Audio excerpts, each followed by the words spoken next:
बात करेंगे wages, salary structure, हम कैसे डिफाइन करते हैं जॉब एवोल्यूशन एक्सेट्रा।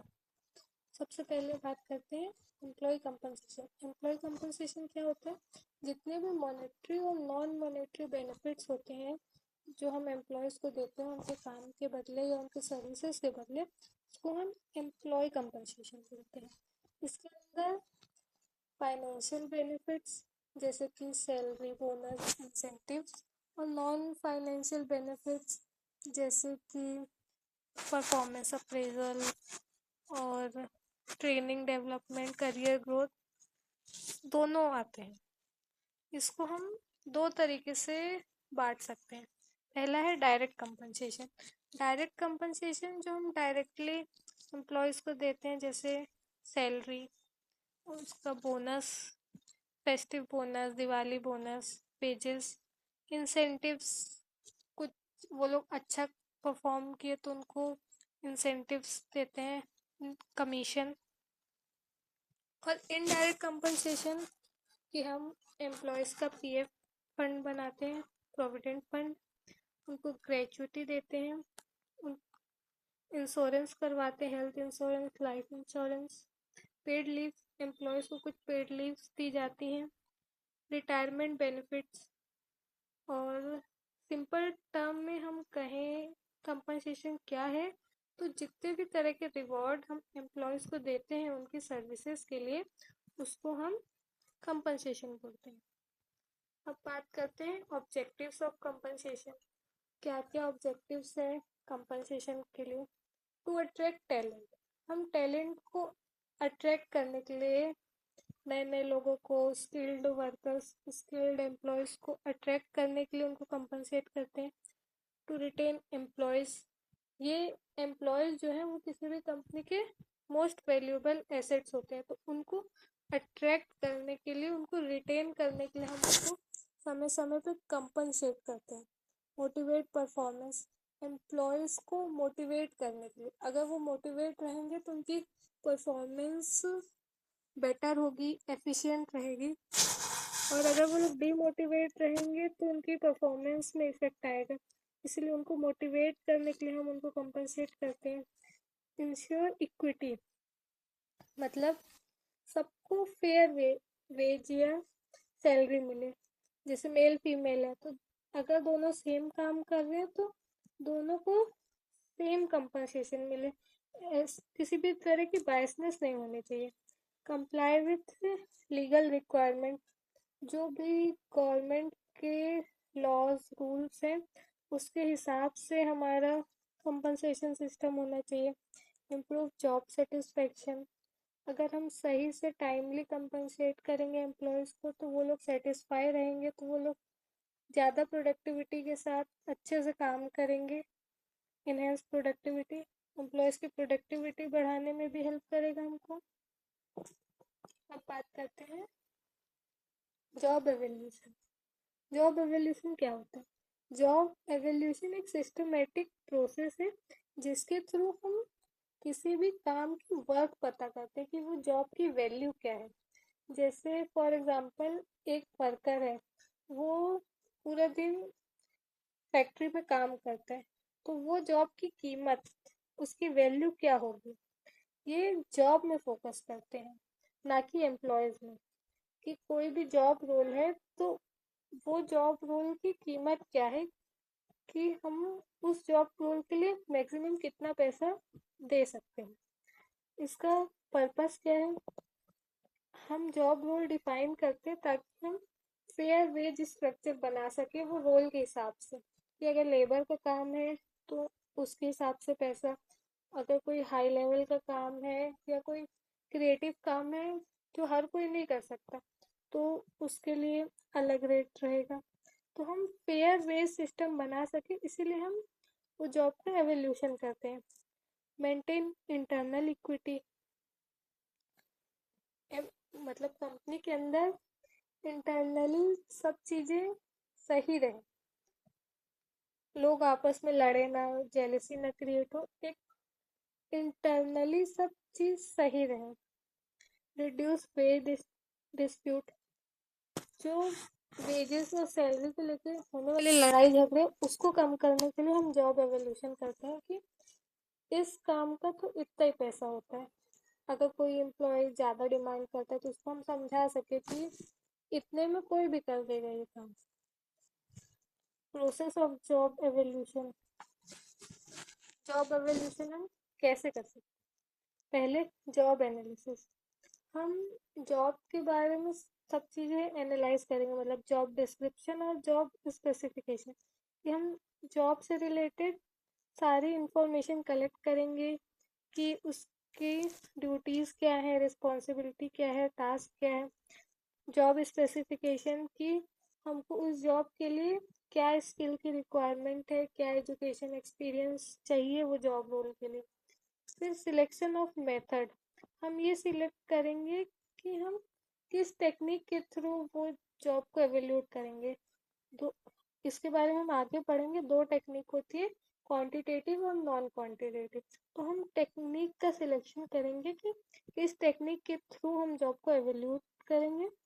फिर जॉब रेटिंग, हम कितनी वैल्यू असाइन करते हैं उस जॉब को। फिर वेज रखते हैं फॉर्मेशन, कि इस जॉब के लिए कितना वेज या सैलरी होना चाहिए वो फिक्स करेंगे। बात करते हैं मेथड ऑफ जॉब एवोल्यूशन। हमने बताया कि जॉब एवोल्यूशन के दो मेथड होते हैं, एक होता है नॉन क्वांटिटेटिव मेथड और एक होता है क्वांटिटेटिव मेथड। तो पहले बात करते हैं नॉन क्वांटिटेटिव मेथड की। नॉन क्वांटिटेटिव मेथड के अंदर दो तरह के मेथड आते हैं। पहला होता है रैंकिंग मेथड, जिसमें हम जॉब रोल्स को रैंक के हिसाब से डिवाइड कर देते हैं, हाईएस्ट टू लोवेस्ट। जैसे जो सबसे हैवी काम है या सबसे स्किलफुल काम है उसको हम फर्स्ट कर दिए, फिर उससे कम सेकंड, उससे कम थर्ड, इस तरह हम रैंक में बांट दिए।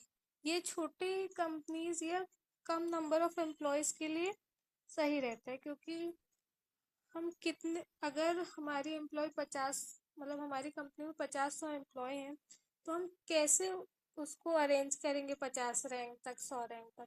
अगर 10-20 हैं तो हम 1 से 10 तक उनको रैंक कर सकते हैं। ये सिंपल है लेकिन सही नहीं है, और ये लार्ज ऑर्गेनाइजेशन में वर्क नहीं कर पाता। दूसरा है क्लासिफिकेशन मेथड। क्लासिफिकेशन मेथड में क्या होता है कि हम जो जॉब्स है उनको ग्रेड्स या क्लासेस में बांट देते हैं। जैसे हम गवर्नमेंट जॉब में देखे होंगे कि ग्रेड बी की जॉब है या ग्रेड सी की जॉब है, वैसे हम जॉब को ग्रेड्स में बांट देते हैं कि ABCD या 1 2 3 4, ऐसे जॉब्स को अलग अलग ग्रुप्स में डिवाइड कर देते हैं। ये इजी है इम्प्लीमेंट करने में, लेकिन रिजिड है कि हम उसको जॉब रोल को ग्रुप में डाल दिए तो वो उसी ग्रुप का पार्ट है, चेंज नहीं होता जल्दी। दूसरा है क्वांटिटेटिव मेथड। इसके अंदर फिर दो आते हैं। पहला आता है point rating method. Point rating method के अंदर हम जॉब रोल्स को पॉइंट असाइन करते हैं उसके काम के हिसाब से, मतलब क्या स्किल्स लग रही हैं, कितना एफर्ट लग रहा है, उस हिसाब से हम जॉब को पॉइंट्स देते हैं। मतलब जैसे 1 से 5 या 1 से 10 में हम उसको पॉइंट देते हैं, और उस हिसाब से हम उसकी वैल्यू डिसाइड करते हैं। ये सबसे ज़्यादा यूज़ होने वाला मेथड है। दूसरा है फैक्टर कंपैरिजन मेथड। हम जॉब्स, अलग अलग जॉब्स को आपस में कंपेयर करते हैं कि कौन सी जॉब ज़्यादा टफ है या कौन सी जॉब की वैल्यू ज़्यादा है। ये थोड़ा बहुत कॉम्प्लेक्स मेथड होता है, क्योंकि हम सारी जॉब्स को बैठ के कंपेयर करते हैं कि मैनेजर का काम क्या है, क्लर्क का काम क्या है, जूनियर लेवल एम्प्लॉय का काम क्या है, सुपरवाइजर का काम क्या है। फिर जब हम सारी जॉब्स को आपस में कंपेयर कर लेते हैं, फिर डिसाइड करते हैं कि कौन सा जॉब ज़्यादा वैल्यूएबल है। अब हम बात करते हैं concepts of reward. Rewards are the benefits employees receive for their performance. Reward वो बेनिफिट है जो हम एम्प्लॉयज़ को देते हैं उनकी अच्छी परफॉर्मेंस के लिए। और रिवॉर्ड्स दो तरह के हो सकते हैं, एक फाइनेंशियल, दूसरा है नॉन फाइनेंशियल। फाइनेंशियल रिवॉर्ड क्या होते हैं? वही salary, bonus, incentives, commission etcetera. Non financial bonus क्या होंगे? रिकॉग्निशन, कि हमने रिकॉग्नाइज किया कि ये एम्प्लॉय ऑफ द ईयर है, इसने सबसे अच्छा काम किया है, उनको प्रमोट करके, प्रमोशन के थ्रू। जॉब सेटिस्फेक्शन, कि एम्प्लॉय अपने काम से सेटिस्फाई है कि नहीं, अगर कुछ मिसमैच है तो हम उनको काम को बदल दें ताकि वो सेटिस्फाई रहे अपने काम से। वर्क लाइफ बैलेंस, एम्प्लॉयज़ अपने काम को बैलेंस कर पा रहा है, मैनेज कर पा रहा है या नहीं। फिर बात करते हैं वेज लेवल्स और वेज स्ट्रक्चर की। वेज लेवल क्या है? वेज लेवल एवरेज पे है, जो हम मतलब ऑर्गेनाइजेशन एवरेज पे वर्कर्स को देती है, उसको हम वेज लेवल कहते हैं। जैसे हम बोलते हैं ना कि आजकल लेबर का रेट 300 रुपये है, 400 रुपये, तो ये एक एवरेज पे है। अब अलग अलग एम्प्लॉयज़ की रेट अलग अलग हो सकता है, लेकिन एक हम एवरेज मानते हैं कि अभी ये मार्केट में ये रेट चल रहा है एक लेबर का। फिर है वेज स्ट्रक्चर, हम अलग अलग काम के लिए अलग अलग पेमेंट लेवल्स डिसाइड करते हैं। जैसे कि वर्कर की अलग, फिर उसके सुपरवाइज़र की अलग, फिर मैनेजर की अलग। इस तरीके से हम अलग अलग जॉब्स के लिए अलग अलग पेमेंट डिसाइड करते हैं। अब बात करते हैं वेज डिटर्मिनेशन प्रोसेस। हम कैसे वेजेस को डिटरमाइन करते हैं, या ये पता करते हैं कि इस जॉब के लिए हमें इतना वेज देना चाहिए। पहला है जॉब एनालिसिस। हम जॉब एनाल जॉब को पूरा एनालाइज करते हैं, मतलब जॉब स्पेसिफिकेशन और जॉब डिस्क्रिप्शन की, इसकी क्या रोल्स रिस्पॉन्सिबिलिटी है और इसके लिए क्या क्या स्किल की रिक्वायरमेंट है एक्सेट्रा। फिर हम जॉब को एवेल्यूट करते हैं, जैसा कि अभी हमने देखा कि हम कैसे जॉब के बारे में पता करते हैं कि उसकी वर्थ क्या है। फिर हम मार्केट सर्वे करते हैं कि मार्केट में वो जॉब के क्या रेट चल रहा है। फिर वेज पॉलिसी फॉर्मेशन, जब हम पूरे इंफॉर्मेशन गैदर कर लेते हैं फिर हम उसके हिसाब से पॉलिसी बनाते हैं। फिक्सिंग पे स्ट्रक्चर, हम हमने देख लिया कि वो जॉब की कितनी वैल्यू होनी चाहिए, हम कितना पे कर सकते हैं, मार्केट में क्या रेट है, उसके हिसाब से हम एक तो पॉलिसी बनाते हैं और प्राइस फिक्स करते हैं कि इस जॉब के लिए हम कितनी सैलरी देंगे। फिर उसको इम्प्लीमेंट करते हैं कि बढ़ाना है, घटाना है, या आपसे जो भी नए एम्प्लॉयज़ आएंगे तो उनका वेज इतना होगा या सैलरी इतनी होगी, तो हम इम्प्लीमेंट कर देते हैं। Factors influencing wage and salary structure, क्या क्या फैक्टर्स है जो ये वेज और सैलरी के डिटर्मिनेशन को अफेक्ट करते हैं। ये फैक्टर्स को हम दो कैटेगरीज में बांट सकते हैं, इंटरनल फैक्टर्स और एक्सटर्नल फैक्टर्स। इंटरनल फैक्टर्स क्या होते हैं? इंटरनल फैक्टर्स होते हैं कि जॉब वर्थ, मतलब जॉब एवोल्यूशन से हमें जो जॉब की वैल्यू पता चलती है वो। कंपनीज एबिलिटी टू पे, कंपनी उसके लिए कितना पैसा पे करने को रेडी है। बिजनेस स्ट्रेटेजी, हमारी स्ट्रेटेजी क्या है कि हम कैसे काम कराना चाहते हैं, कितना एक्सपेंस कर सकते हैं ये सब में। एम्प्लॉय परफॉर्मेंस, जो वेज या सैलरी है वो एम्प्लॉय की परफॉर्मेंस पे भी डिसाइड होती है। अगर एम्प्लॉय सही परफॉर्म नहीं करेगा तो हम उस उसको सैलरी पे करने से पहले सोचेंगे कि क्या वो एम्प्लॉय का काम उतने पैसे लायक है कि नहीं। दूसरा है एक्सटर्नल फैक्टर। एक्सटर्नल फैक्टर्स के अंदर आते हैं मार्केट कंडीशन, कि अभी मार्केट में क्या रेट चल रहा है, क्या कंडीशन है, डिमांड और सप्लाई कैसी है लेबर की। अगर लेबर्स की डिमांड ज़्यादा रहती है और सप्लाई कम रहती है तो अपने आप जो लेबर का रेट है वो बढ़ जाता है, और वाइस वर्सा। अगर डिमांड कम है और सप्लाई ज़्यादा है तो लोग कम में भी काम करने को रेडी हो जाते हैं। इंडस्ट्री स्टैंडर्ड, इंडस्ट्री में अभी उस काम के क्या प्राइस चल रहा है। गवर्नमेंट लॉ, गवर्नमेंट भी कुछ मिनिमम वेजेस सेट की है, एटलीस्ट उतना तो हमको पे करना ही पड़ेगा। कॉस्ट ऑफ लिविंग, एम्प्लॉयज़ की कॉस्ट ऑफ लिविंग क्या है, वो कितना, उनके एक्सपेक्टेशन क्या है कि अगर उनका दिन का खर्चा 500 है तो उनको 500 कमाना है, वो कैसे भी कमाएंगे। अगर उतना उनको नहीं मिलेगा तो वो सेटिस्फाइड नहीं रहेंगे। और ट्रेड यूनियंस, कुछ ये लेबर यूनियंस रहती हैं जो डिसाइड करती हैं कि इतना मिलेगा तो ही काम करेंगे, या स्ट्राइक करती हैं कि हमारे वेजेस और सैलरी बढ़ाओ। अब हम बात करते हैं वेज एडमिनिस्ट्रेशन की। वेज एडमिनिस्ट्रेशन का मतलब क्या होता है? इसका मतलब होता है managing and controlling compensation policies. मतलब जो भी ये कंपनसेशन है, फाइनेंशियल और नॉन फाइनेंशियल, उसको मैनेज करना और कंट्रोल करना सही तरीके से, इफेक्टिवली और एफिशिएंटली, उसको हम वेज एडमिनिस्ट्रेशन कहते हैं। इसका ऑब्जेक्टिव क्या है, क्या हो सकता है, ये आप सोचिए कि फेयर वेज सिस्टम या वेज सिस्टम को, कंपनसेशन सिस्टम को हम कैसे मैनेज कर सकते हैं। एक, इंश्योर फेयरनेस, सबको उनके काम के हिसाब से सही पैसा मिले। मेंटेन कंसिस्टेंसी, हम कंसिस्टेंटली सबको सही पैसा दें। कंट्रोल लेबर कॉस्ट, हमको लेबर कॉस्ट के बारे में ये भी ध्यान देना है कि हम अपनी कंपनी के हिसाब से मतलब पेमेंट करें। ऐसा ना हो कि हमारी कंपनी अफोर्ड ही ना कर पाए लेबर कॉस्ट को।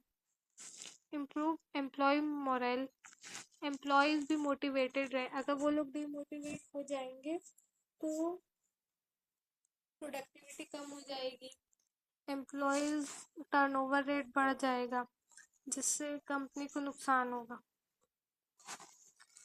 अब बात करते हैं कंपोनेंट्स ऑफ वेज एडमिनिस्ट्रेशन। क्या क्या कंपोनेंट्स आते हैं वेज एडमिनिस्ट्रेशन के अंदर? पहला, वेज पॉलिसी। हम वेज पॉलिसी बनाएंगे कि क्या सिस्टम है, कितना पे करना है, किसको कैसे, ट्रांसपेरेंट और फेयर पॉलिसी डेवलप करेंगे।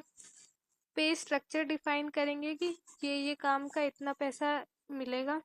इंसेंटिव प्लान बनाएंगे कि अगर ऐसे एम्प्लॉयज या लेबर अच्छा परफॉर्म करेंगे तो उनको इंसेंटिव मिलेगा। परफॉर्मेंस अप्रेजल, हम पीरियोडिकली टाइम टाइम पे उनकी परफॉर्मेंस को अप्रेज करेंगे। और पीरियोडिक रिव्यू, हम मंथली और ईयरली उनके परफॉर्मेंस को चेक भी करेंगे कि वो सही से काम कर रहे हैं कि नहीं कर रहे हैं। अगर नहीं कर पा रहे हैं तो हमको उनको निकालना पड़ेगा, अगर वो सही कर पा रहे हैं तो उनको प्रमोट करेंगे। फिर essentials of good compensation system, एक सही और अच्छे कंपनसेशन सिस्टम के अंदर क्या क्या चीज़ें होनी चाहिए। फेयर और इक्विटेबल, सबके लिए बराबर हो, ट्रांसपेरेंट हो, फेयर हो। दूसरा, कॉम्पिटिटिव। कॉम्पिटिटिव से हम ये समझ सकते हैं कि सारी कंपनीज या जो मार्केट में रेट चल रहे उस हिसाब से कॉम्पिटिटिव प्राइस हो। परफॉर्मेंस बेस्ड, अगर कंपनसेशन परफॉर्मेंस बेस्ड रहेगा तो एम्प्लॉय अच्छा परफॉर्म करने के लिए मोटिवेटेड रहेगा कि मैं अच्छा परफॉर्म करूँगा तो मेरे को ज़्यादा कंपनसेशन मिलेगा। फ्लेक्सिबल, टाइम के हिसाब से, डायनेमिक इन्वायरमेंट के हिसाब से वो चीज़ों को अडॉप्ट कर पाए, फ्लेक्सिबल रहे। सिंपल टू अंडरस्टैंड, जो हमारा कंपनसेशन सिस्टम है वो एकदम इजी टू अंडरस्टैंड होना चाहिए, सबको समझ में आना चाहिए। ऐसा कोई कॉम्प्लेक्स सिस्टम नहीं होना चाहिए या कॉम्प्लेक्स कैलकुलेशन की एम्प्लॉयज़ को समझ में ही ना आए। लीगली कॉम्प्लीमेंट, जो भी गवर्नमेंट के रूल्स रेगुलेशंस है उसके अंडर में होना चाहिए। अब बात करते हैं advantages of good compensation system. Good compensation system से हमको क्या फ़ायदा होगा?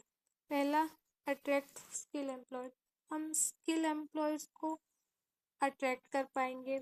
हमारा जो एम्प्लॉय टर्नओवर है वो कम हो जाएगा।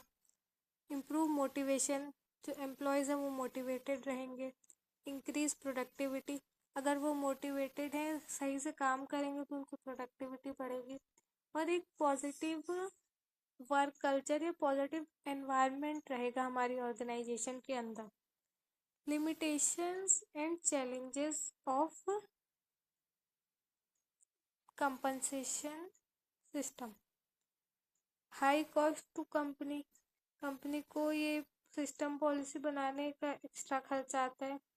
Difficulty to maintain equity, fair और इक्विटी इंश्योर करना थोड़ा डिफ़िकल्ट होता है कि हम सबके साथ एक सा बिहेव कर पाएँ, क्योंकि ह्यूमन नेचर है, उसमें बायसनेस आ ही जाती है। मार्केट फ्लक्चुएशन, लेबर की डिमांड और सप्लाई के हिसाब से मार्केट में फ्लक्चुएशन आती रहती है रेट के हिसाब से, या लेबर फ्लक्चुएशन होती है कि लेबर सीज़न के टाइम पे लेबर नहीं मिलते, तो उसको मैनेज करना। एम्प्लॉय डिससेटिस्फैक्शन इफ अनफेयर, कुछ अनफेयर सिस्टम हुआ या जेलसी के कारण एम्प्लॉय डिससेटिस्फाई हो जाता है, उसके कारण उसकी प्रोडक्टिविटी कम हो जाती है, जिससे ओवरऑल हमारे उसकी परफॉर्मेंस में इफेक्ट आता है। इसके प्रैक्टिकल एग्जांपल, जैसे हम आईटी कंपनी में सैलरी स्ट्रक्चर की बात करें तो उनको पहले बेसिक सैलरी होती है, उसके बाद HRA, house rent allowance, bonus, performance incentive, insurance, TA, TNS allowance. कुछ कंपनीज में होता है कि उनको अलग से पर्क्स मिलते हैं कि हाउस रेंट के साथ कार मिलती है और इस तरह के बहुत सारे बेनिफिट्स। जॉब एवोल्यूशन का एग्जांपल क्या हो सकता है? सॉफ्टवेयर इंजीनियर वर्सेस मैनेजर, हम दोनों को कंपेयर करें, दोनों के जॉब रोल को, और फिर वर्क निकाले कि कौन बेटर है। Conclusion, employee compensation and job evolution, ये दोनों ही एचआर के बहुत ही क्रिटिकल फंक्शन है, जिससे हम कंपनी में फेयरनेस, मोटिवेशन और ऑर्गेनाइजेशन की एफिशिएंसी को इंश्योर करते हैं। अगर एक वेल डिज़ाइंड सिस्टम है कंपनसेशन का, तो ये एम्प्लॉयज़ की सेटिस्फेक्शन के लिए और बिजनेस की ग्रोथ, डेवलपमेंट और सक्सेस दोनों के लिए बेनिफिशियल रहता है।